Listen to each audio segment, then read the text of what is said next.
우리 오늘은 옆에 분에게 이렇게 한번 인사할까요? 집사님, 권사님, 또 성도님 아름다우십니다. 이렇게 한번 인사할까요? 음, 우리 인사를 한 번 더 합시다. 마지막까지 아름다운 사람이 됩시다.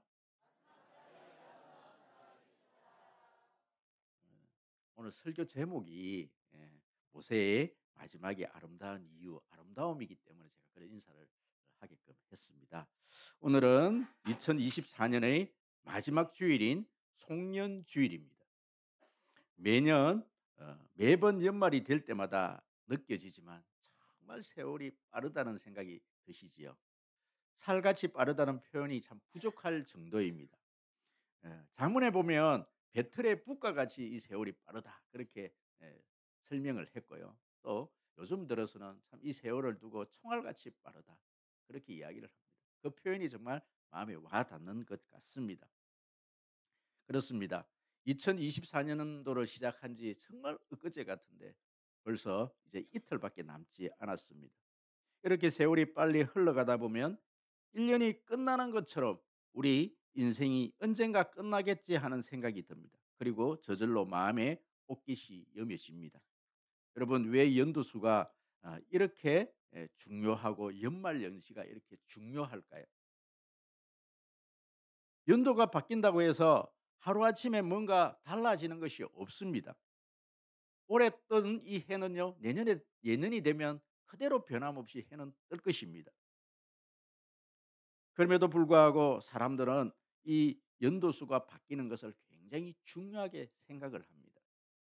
그것은 분주한 일상의 삶 속에서 정신없이 살아가던 우리가 잠시 멈추어서 인생을 생각하고 정리할 수 있는 기회가 이 연말이 되어지기 때문에 그러합니다. 모든 자동차에는 백밀러라는 후시경이 그렇게 있듯이 이 백밀러가 있는 이유는 앞을 잘 가기 위해서 이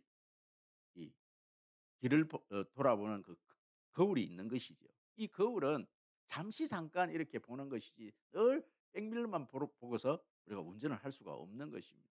잠시 잠깐 자꾸 옆을 살피고 뒤를 살피고 그렇게 살펴보는 것이 바로 백미러입니다. 그렇습니다. 우리가 우리 인생도 1 년의 끝이 오듯이 반드시 우리 인생의 끝이 온다는 사실을 우리는 생각하면서 살아야 합니다. 하루를 살고 난 다음에 이 하루를 어 이렇게 자기 전에 한번 뒤돌아보는 것. 일 주일을 살면서 주일을 보면서 한 주를 돌아보는 것. 또 한 달을 살고서 또 이렇게 한 달을 돌아보는 것. 1 년을 살고서 한 해를 돌아보는 것. 이것은 우리 인생에서 매우 중요한 일입니다. 우리가 우리의 인생이 정말 예 아름답게 마무리되어지기를 소원합니다. 오늘 이 본문에 보시면 어 아주 마지막 인생이 아름다운 인생으로 살았던 한 인물이 등장을 합니다. 마치 서쪽 하늘에 붉게 물들이고 저무는 해처럼 아름다운 모습으로 인생을 마무리하는 그런 한 주인공이 등장합니다. 그럼 그 주인공이 누군가요? 모세입니다. 모세입니다. 아무쪼록 여러분들은 이 한 해를 이 모세처럼 또 우리 인생을 이 모세처럼 저는 마무리가 잘 되어지기를 소원합니다. 오늘 이 본문에 이 신명기를 쓴 저자는 바로 모세입니다. 창세기부터 이 신명기까지 5권을 책을 쓴 사람이 바로 이 모세입니다. 이것을 우리는 모세오경이라 그렇게 이야기를 하지요. 그런데 우리가 이 모세오경을 보면서 특히 오늘 이 예 신명기 34장을 보면서 이런 의문점이 생깁니다. 아니 모세가 기록을 했다는데 어떻게 모세가 지금 34장에 죽는 장면이 나오지? 그럼 이런 의문이 들지요. 여러분 그것을 이렇게 정리를 하면 정리가 되어집니다. 이 신명기 33장까지는 바로 모세가 다 기록을 했습니다. 그리고 마지막 이 죽는 이 내용은 바로 모세의 후계자인 여호수아가 기록을 해서 그게 성경에 이렇게 덧붙여 넣었다. 그렇게 생각하면요. 다 학자들은 그렇게 이야기를 하니까 그렇게 생각하시면 큰 문제가 되어지지가 않습니다. 어찌 됐건 오늘 이 신명기 34 장은 바로 이 모세의 어떤 죽음을 지금 기록을 하고 있습니다. 이제 이 모세는요 120 세가 되었습니다. 한마디로 파란만장한 인생을 살았던 이 지도자가 모세이지요. 저는 신구약을 통틀어서 바로 모세만큼 파란만장한 인생을 산 사람이 있었을까? 또 역사 가운데 많은 어떤 왕들이 있었고 정치가가 있었고 뭐 대통령이 있었지만 모세만큼 이렇게 훌륭한 지도자가 있었을까?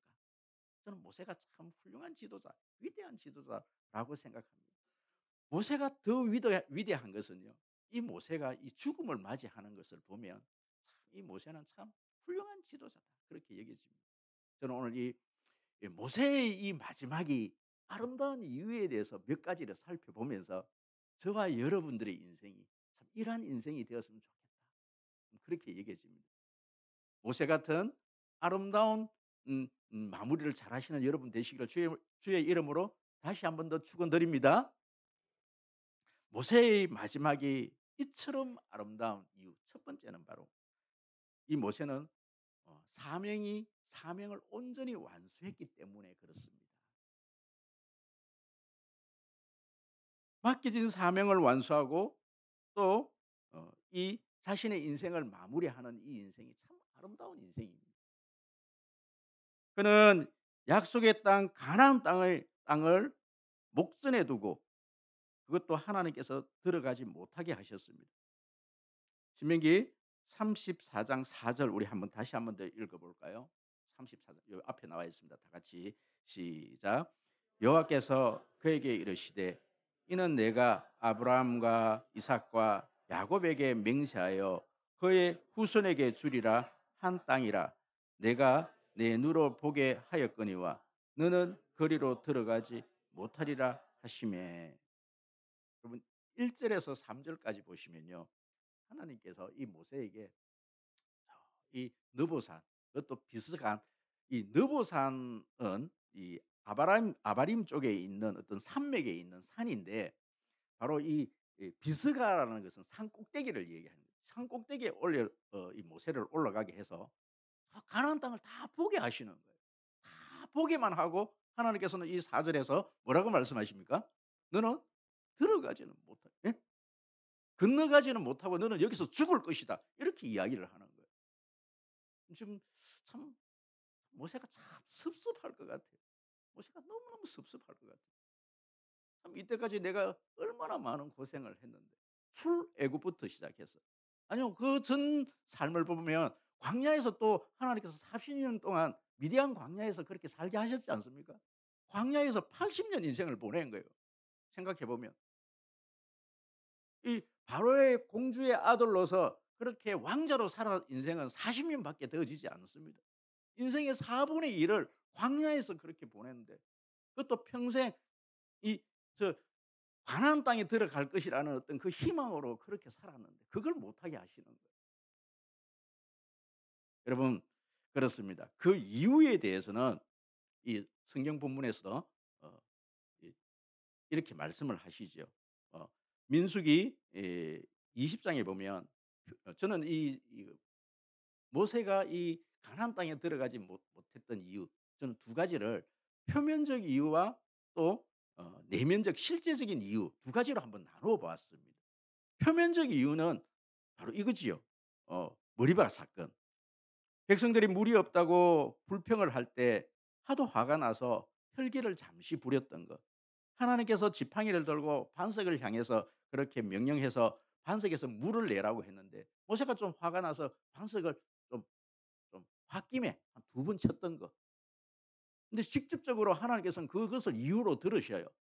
"네가 내 뜻을 나타내지 않고 네가 화를 냈다고 너는 못 들어갈 것이다." 그래서 성경에서 하나님께서 직접적인 이유를 말씀하셔요. 그것이 표면적인 이유지요. 그런데 그보다 더 큰 이유가 있습니다. 그것을 저는 내면적 이유다. 정말 실질적인 이유다. 그렇게 제가 생각을 해 보았는데 그것이 여러분 무엇인고 하니까 무엇입니까? 그것이 바로 저는 '사명이 끝났기 때문에 그러하다. 사명이 끝났기 때문에 그러하다.' 여러분 그렇습니다. 오늘 5 절에 보니까 이에 여호와의 종 모세가 여호와의 말씀대로 모압 땅에서 죽어 모압 땅에서 이 모세는 죽게 되어져요. 모세가 죽음을 맞이할 때 나이가 120살.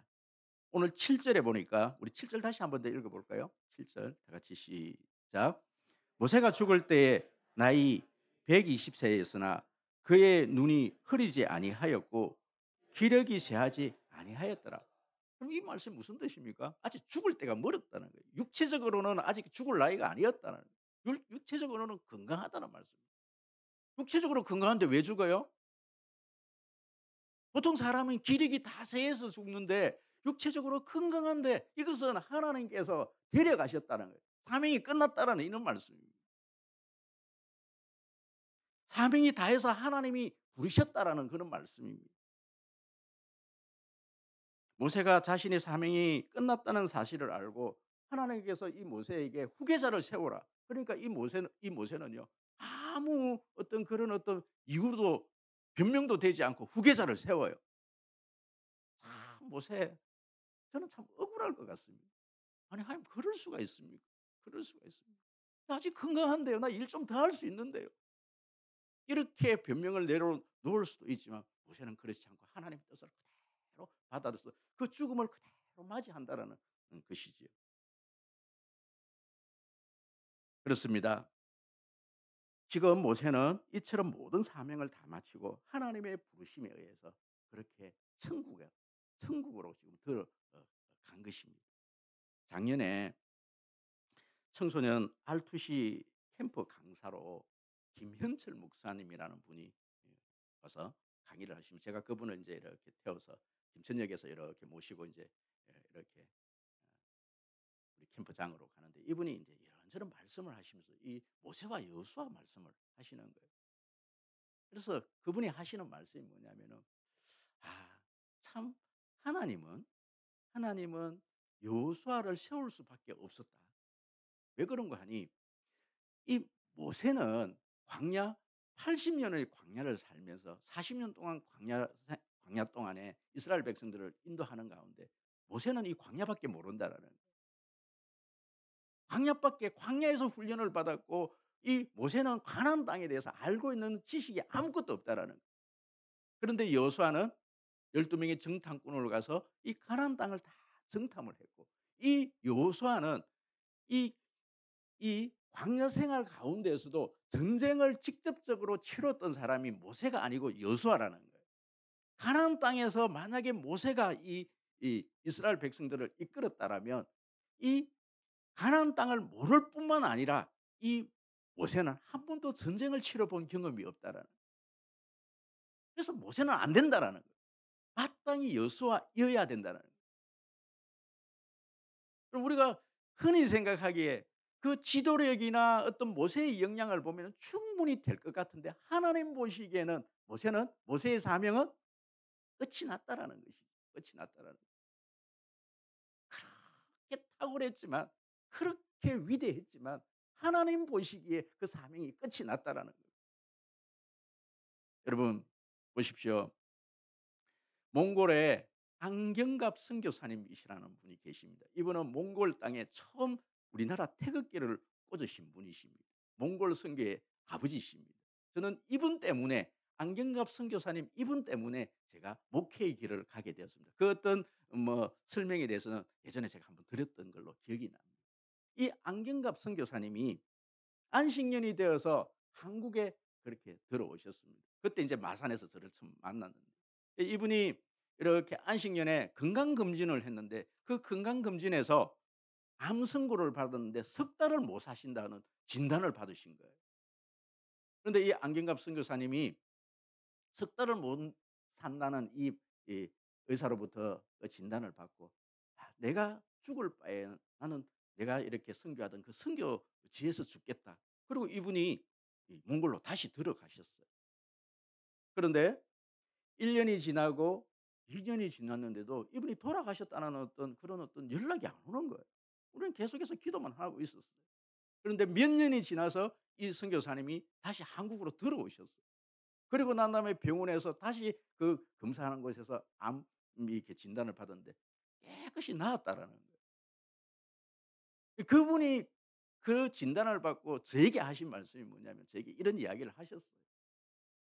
"사명자는 사명이 끝날 때까지 죽지 않는다." 오늘 우리 조기수 장로님께서 이제 시무 장로님으로서는 오늘 마지막 기도를 여기서 하셨어요. 우리 장로님들이 이 기도를 하시기 전에 언제나 제 목양실에서 저와 함께 손을 붙들고 기도를 하고 그렇게 이 자리에 서십니다. 제가 마지막 이렇게 손을 붙들고 기도를 했는데 그냥 눈물이 펑 쏟아집니다. 그러면서 이런 기도를 했습니다. 하나님, 사사 사무엘이 내가 이 사사직은 내려놓지만 내가 평생 기도를 쉬는 죄를 범치 않겠다고. 그리고 가르침에 있어서 늘 본이 되겠다고. 내가 죽는 날까지 이 일은 놓치지 않겠다고. 그렇게 사무엘이 고백을 했습니다. 여러분 우리는요. 죄송하지만 나이가 되어지고 제도적으로 은퇴라는 것이 있습니다. 그건 어쩔 수가 없어요. 저 우리 장로님 보고 아무리 "장로님 좀 더 시무 장로님으로 좀 섬겨 주십시오." 그래도 안 돼요 법적으로. 하지만 우리 장로님은 오늘 아침에도 그렇게 약속을 하셨습니다. "목사님 저 언제나 기도의 자리에 있겠습니다. 죽는 날까지 제가 기도하겠습니다. 제가 현직에서는 그렇게 일을 하지 않지만은 못하지만은 언제나 교회 하는 그 일들에 저는 같이 일을 할 것입니다." 여러분 사명자는 죽는 날까지 하나님이 데려가시는 그 순간까지 사명이 끝난 것이 아닙니다. 사명을 온전히 완성한 사명을 끝까지 그 사명을 다하는 그 인생이 아름다운 인생입니다. 모세가 마지막 어떤 아직 기력이 새하지도 않았는데 하나님의 데려가심을 가심을 이렇게 맞이하면서 '나는 내 사명이 끝났다.' 그것을 온전히 받아들이는 이 모세. 여러분 사명이 끝나는 그 순간까지 아니 죽는 그 순간까지 하나님의 부르심에 그 사명 따라 사시는 여러분 되시기를 주의 이름으로 축복합니다. 모세의 이 마지막이 이처럼 아름다운 이유가 무엇입니까? 모세는 성화의 모습을 온전히 이루었기 때문입니다. 성화의 모습을 온전히 이루었기 때문입니다. 여러분 이 말씀이 무슨 말씀인가? 여러분 오늘 4절 말씀 그렇습니다. 다시 한번 더 보시면 여호와께서 그에게 이르시되 이는 내가 아브라함과 이삭과 야곱에게 맹세하여 그의 후손에게 주리라 한 땅이라 너는 그리로 건너가지 못하리라 하시매. 여러분 그렇습니다. 참 모세는 이 사실을 받아들이기가 얼마나 어려웠을까요? 여러분 모세의 삶을 보면 성경에서는 이 모세가 참 이 모세의 어떤 온유함이 정말 지면에 어떤 그 누구들보다 승했다, 뛰어났다고 그렇게 표현을 했고 이 모세는 오늘 이 본문에 보니까 늘 하나님과 대면해서 그렇게 살았다. 하나님과 이렇게 대면해서 살았던 사람이다. 이렇게 얘기를 한단 말이에요.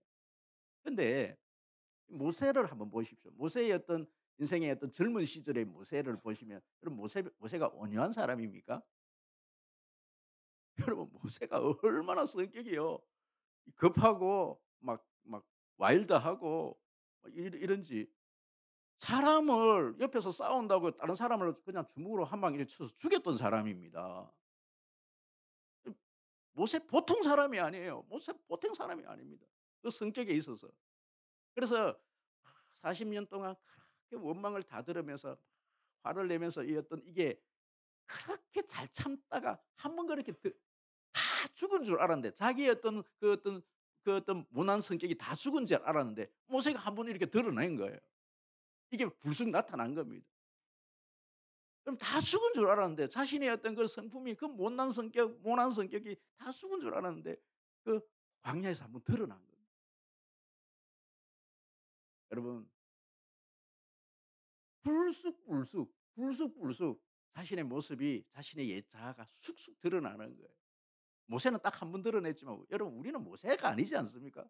우리는 예수 믿고 내 자가 완전히 옛 자가 다 죽은 줄 아는데 우리는 불쑥불쑥이 아니라 얼마나 자주 드러나는지요. 쑥쑥쑥쑥 드러나는 겁니다.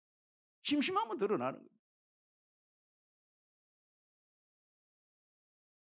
노사연이라는 이 가수가 여러분 이렇게 이런 어떤 노래를 불렀더라고요. "노년은 세월이 갈수록 낡아지는 것이 아니라 익어가는 것이다." 참 이게 참 마음이 와닿아요. 어떤 50대 중년의 어 중년이 젊은 사람들을 보면서 이런 말을 하는 것을 보았습니다. 젊은 20-30대 청춘들에게 "너희들은 50 대를 보지 못했지. 나는 20대 30 대를 살아봤어. 너 부럽지?" 여러분 60대 70대 어르신들은요 40-50대 어떤 이런 중년들을 바라보면서 "너희들은 사 오 너희들은 60대 70 대를 한 번도 살아보지 못했지. 나는 40-50 대를 살아봤어. 너 부럽지?" 좀 죄송하지만 60대 70 대를 살아가시는 우리 어르신들 40-50 대가 부러우십니까? 솔직히 한번 얘기해 보십시다. 40-50대 우리 중년의 분들 20-30 대가 부럽습니까? 부러우면 집니다. 안 부러워야 됩니다. "나는 20-30 대를 살아봤어. 너희들은 아직까지 40-50 대를 안 살아봤잖아. 어? 나는 지금 60 대를 살고 있어. 나는 지금 70 대를 살고 있는데 나는 30-40 대도 살아봤고 40-50 대도 다 살아봤어. 너희들 부럽지?" 여러분 이렇게 이야기를 할 수 있어야 돼요. 옆에 분 보고 40-50대 있으면 "너 내 부럽지?" 한번 얘기 한번 해 보십시오.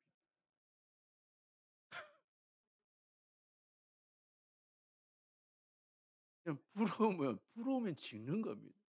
여러분 자꾸만 우리 어머니들이 특히 딸 가진 우리 어머니들이 20대 딸하고 자꾸만 거울을 같이 보면서 누가 더 이쁘냐고 자꾸 물어봐요. 비교의 대상이 아닙니다. 절대 그렇게 비교해서는 안 됩니다.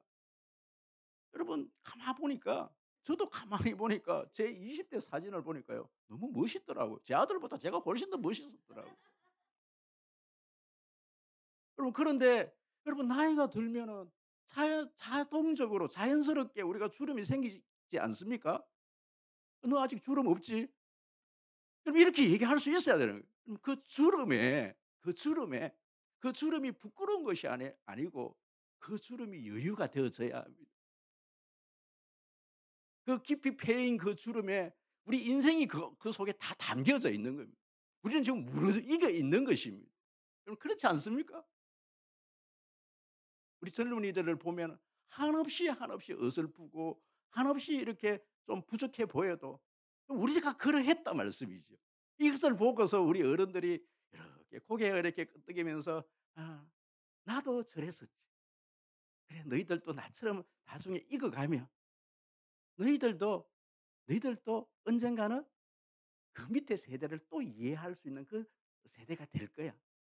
다 찌그락뽀그락 젊은 아이들이 근데 우리 청년들은 잘 안 싸워요. 어른들이 잘 싸우지. 그럼 우리 아이들이 막 아니 어린아이들이 이 사탕 하나 가지고 막 이렇게 싸우는 모습을 보고 우리 어른들이 보면 어떤 생각이 들어요? '아이고 나도 저랬지. 우리도 저 때는 저 사탕 하나가 뭐라고 그렇게 싸웠었지.' 여러분 그런 여유가 생기지 않습니까? 여러분 이 바울이 그런 얘기를 한 거예요. "우리의 그 사람은 후패 되어져 간다. 우리 그 사람은 언제나 낡아서 썩어질 수밖에 없다. 하지만 우리의 영은 그렇지 않다라는 거예요. 우리의 영은 시간이 지나가면 지나갈수록 우리의 영은요 더 무르익어 가는 것입니다. 여러분 모세가 그러했습니다. 모세가 젊었을 때는 그렇게 혈기왕성하고 그렇게 성격이 그죠? 사람을 죽일 만큼 그렇게 성격이 급한 사람이었지만 나이가 들어가면서 물론 광야 시대 때 딱 한 번 그렇게 화를 냈지만 그래도 이 마지막을 보면요. 그럼 이 상황 같으면 제가 모세라면 제가 한번 그 묵상을 한번 해 봤어요. 저는 이 사실을 못 받아들일 것 같아요. 아니 목사님 지금 놀리십니까? 아니 보여만 주고 산꼭대기에 올라가 갖고 막 보여만 주고 메롱하는 것도 아니고요. 사에 다 보여만 주고 하나님께서 "너 안 된다. 너 못 들어간다. 이 강을 못 건든다." 이 얘기를 하시는 거예요. 얼마나 억울하게 화가 나도요. 전 도저히 못 참을 것 같은데 모세는 그 사실을 우연히 다 받아들여요. 이 모세의 성격이 인제 정말 무르익어 간 거예요. 이 그 인격이 그 신앙이 무르익어 있는 이것을 우리는 성화라 그렇게 얘기를 하는 거예요. 우리는 죽을 때까지 우리가 죽는 그 단계를 신학적 용어로 영화의 단계에 들어간다 얘기하지 않습니까? 우리가 신앙생활을 하면서 이리 걸어가는 그 모든 여정을 성화다 이렇게 얘기하는데 이 성화의 극을 보여준 사건이 바로 오늘 이 사건인 거예요.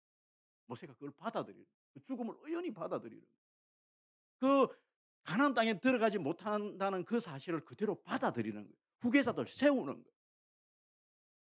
그 젊은 이 요수아를 세우는 거예요. 사랑하는 성림 성도 여러분, 정말 우리 나이가 들면 들수록 우리의 인격이 무르익어가는 여러분 되시기를 주의 이름으로 축복합니다. 마지막으로 모세의 마지막이 이처럼 아름다운 이유는 바로 이별이 아름답기 때문에 그렇습니다.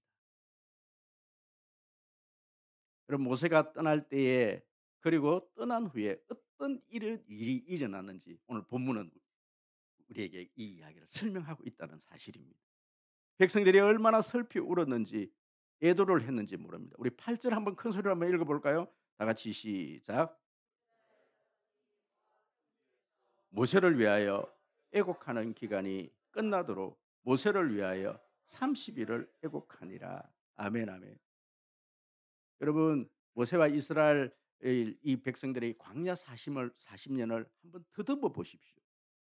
얼마나 우여곡절이 많았습니까? 백성들의 반역 정말 죽일 듯이 돌을 들고 모세를 치려고 했고 얼마나 많은 일들이 일어났습니까? 과연 이 모든 그 사건들 여러분 이 성경을 읽으면서 그 사건들을 이렇게 보시면요. 백성들이 이 모세가 죽어도요. 안 울 것 같아요. 안 울었을 것 같아요. '잘 죽었다.' 이렇게 얘기할 것 같은데 여러분 그렇지 않다라는 거예요. 그렇게 모세를 향해서 돌을 들어서 죽이려고 했고 원망을 하고 불평을 드러 놓았는데 그 지도자가 죽고 난 다음에 그 지도자를 향해서 어떻게 했다고요? 30 일을 울었다. 30 일. 아쉬워해. 아쉬워해. 30 일을 울었다. 부모가 죽어도 우리는요 30일 못 울어요. 그런데 지도자가 죽었다고 30 일을 울었다? 북한이면 가능합니다. 북한이면 가능해요. 북한은 그렇게 하더라고요. 막 지도자가 죽었다고. 여러분 지도자가 죽었다고 30 일을 웁니까? 그렇지 않아요. 그런데 30 일을 울었다. 30 일을 울었다. 여러분 이별이 아름다워야 합니다. 할렐루야. 여러분 이렇게 죽음에 대한 이별만 아름다워야 될 게 아니라 우리가 어떠한 만남 속에서 만났다 헤어질 때 여러분 그 헤어짐이 아름다워야 합니다. 여러분 청춘 남녀들이 그렇게 죽일 듯이 죽고 못 살 정도로 그렇게 사랑하면서 온갖 선물을 다 하고 그죠? 그렇게 하다가 이별을 한다 그러니까 참 이 못난 남자가요. 줬던 선물을 다 달라 그러네. 그렇게 찌질한 남자가 어디에 있습니까? 좀 그러지 마십시오. 그러지 마십시오. 깨끗하게 주고 마십시오. 근데 이제 TV에 보니까 뭐 아파트를 주고 너무 큰 선물을 해 갖고 그건 달라 그러더라고요. 그러면 아예 아파트를 주지 마십시오. 여러분 사도행전 20장 36 절에서 38절 우리 한번 읽어 볼까요? 다 같이요. 시작. 모든 사람들과 함께 기도하니 다 크게 울며 바울의 목을 안고 입을 맞추고 다시 얼굴을 보지 못하리라 한 말로 말미암아 더욱 근심하고 배에서까지 그를 전송하니라. 그럼 이 내용이 무슨 내용인가 하니까 이 바울이 에베소 교회에서 한 3년 정도 뭐 다른 데서는 바울이 한 석 달 뭐 1년 반 이렇게 사역을 했는데 에베소에서는 꽤 많은 기간 동안 사역을 감당을 했어요.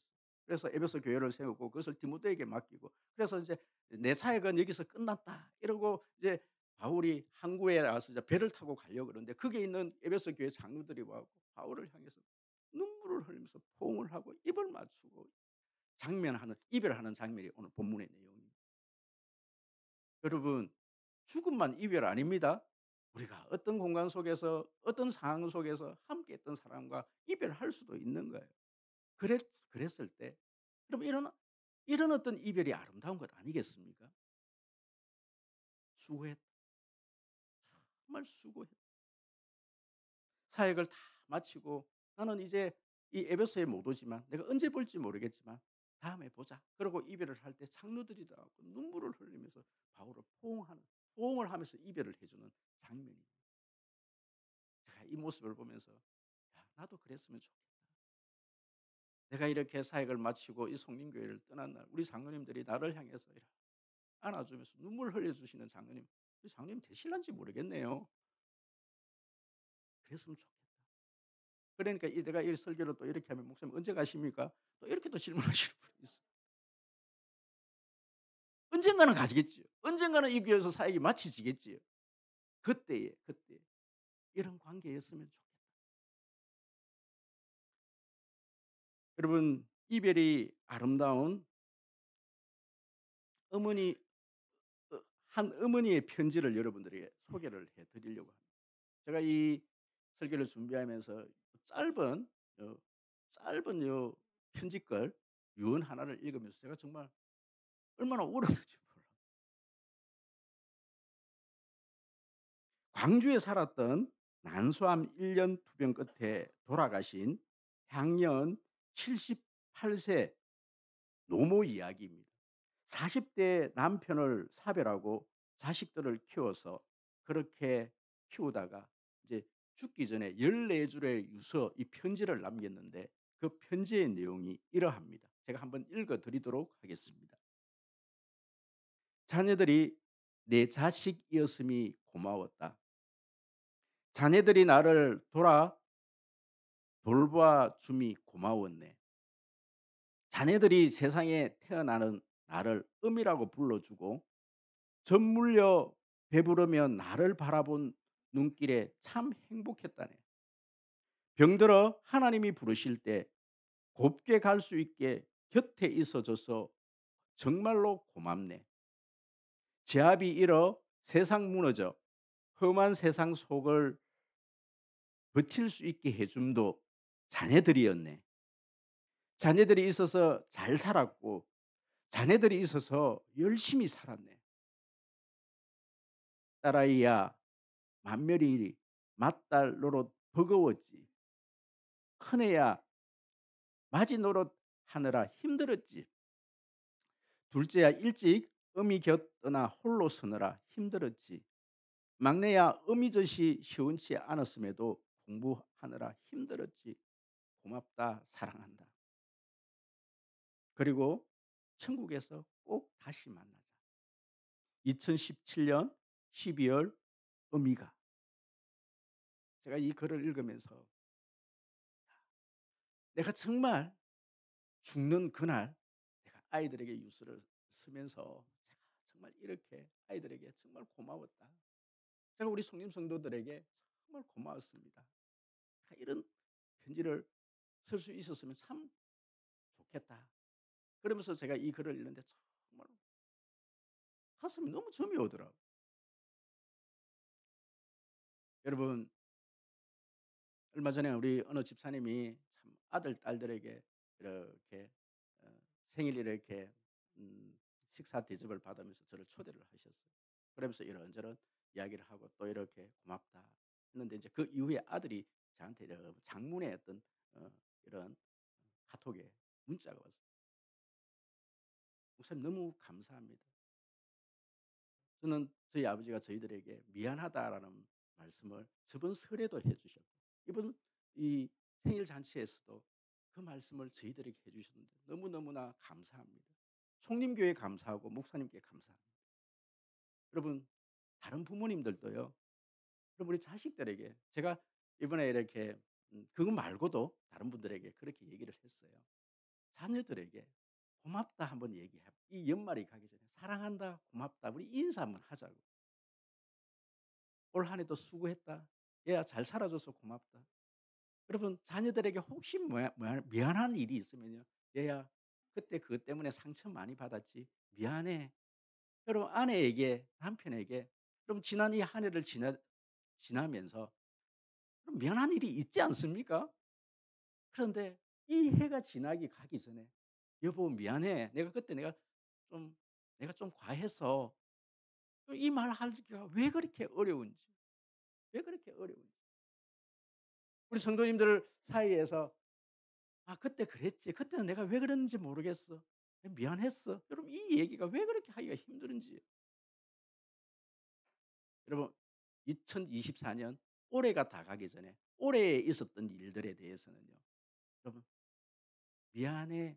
사랑해. 고마워." 이 말 한번 할 수 있는 여러분 되시기를 바랍니다. 우리가 죽기 전에는 반드시 어머니처럼 자식들에게 "내 자식이 되어 줬던 것 고맙네. 내가 자네들 때문에 내가 이렇게 평생을 살 수 있었네. 함께 해 줘서 고마워. 우리 천국에서 다시 보자고." 그럼 이런 글 한번 남길 수 있는 여러분 되시기를 주의 이름으로 축복합니다. 기도드리겠습니다.